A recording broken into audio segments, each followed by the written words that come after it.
For you, Postmate drivers, an Uber driver, Uber Eats driver, I don't know if anybody knows, but Uber has purchased Postmates.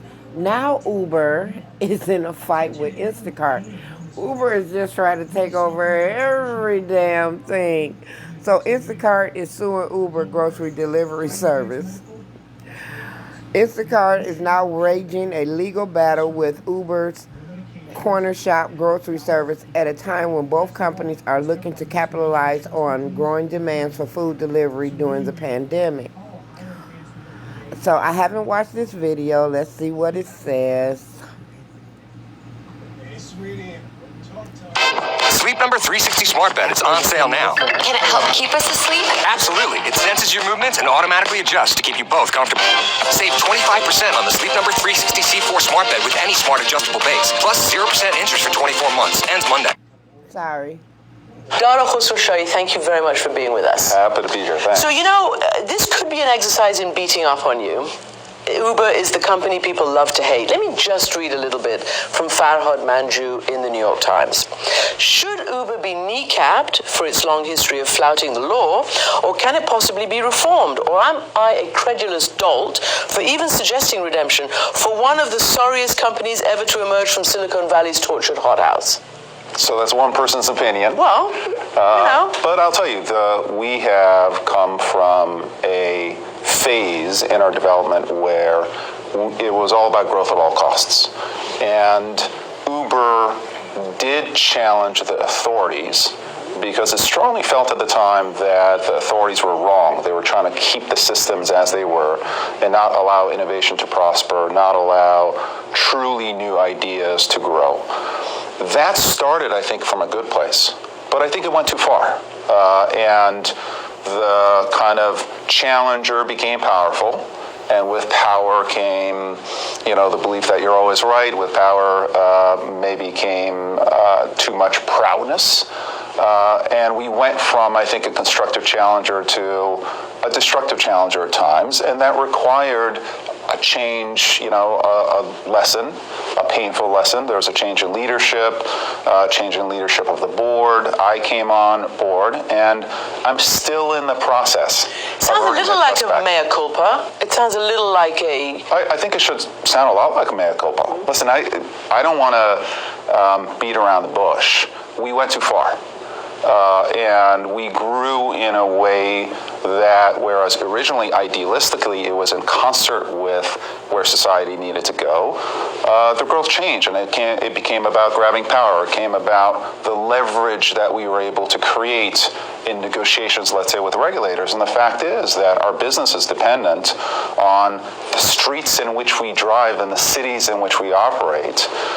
And we do have to follow the law, and we do have to work constructively with the mayors of the cities in which we operate. We may disagree on many, many points, but ultimately we are a citizen of the cities in which we operate, and we do have to respect that. So, you talk about having gone too far. Again, some describe it, this article and others, it was like a deliberate insert. Now, I don't know if anyone knows who drives for Uber or Uber Eats. Now, I drive for Uber Eats. At least I was driving for Uber Eats. But the prices, their pay rates went down tremendously. I used to drive Uber People. When I first got hired with Uber in 2016, the pay scale was, I owned a van, so it was like $3.50 for you to get in my car, and then it was $1 and something a mile, and then it was 15 cents a minute. Well, as time went on, it went all the way down to $1 for you to get in my vehicle, and I think 65 cents a mile or some old mess. Wasn't worth me putting all those miles on my vehicle.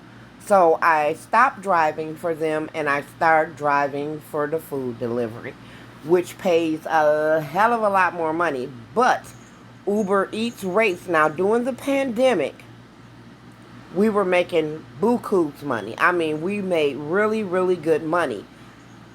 Slowly during the pandemic, right after they started opening back up the states, Uber went down, giving us $3 rides, $1. No, I'm not taking any of that. So I went back to DoorDash.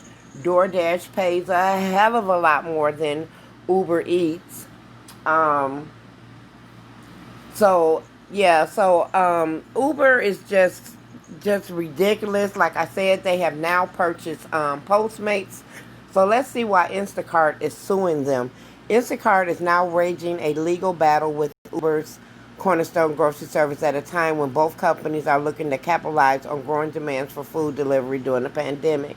On Thursday, Instacart filed a lawsuit against Corner Shop, a new grocery delivery competitor in the U.S., over allegedly stealing thousands of its copyrights and licensed images along with product description and pricing data. It's a war out here. Now, I am a driver also for Instacart, but the reason why I do not do Instacart is because I'm not going to pick up 80 units of groceries for $10. And then I got to carry them to the car, carry them to the door. Now, I'm retired. I am legally disabled, but I can't carry groceries up 2 and 3 flights of stairs. So I don't do Instacart. If I happen to look at Instacart has a 10 unit delivery for $10, I may take that. But I'm not going shopping. It takes too long. You got to scan all the items. So it's just a mess. But Uber is just trying to monopolize everything, but they're making all the money, but they don't want to give any money.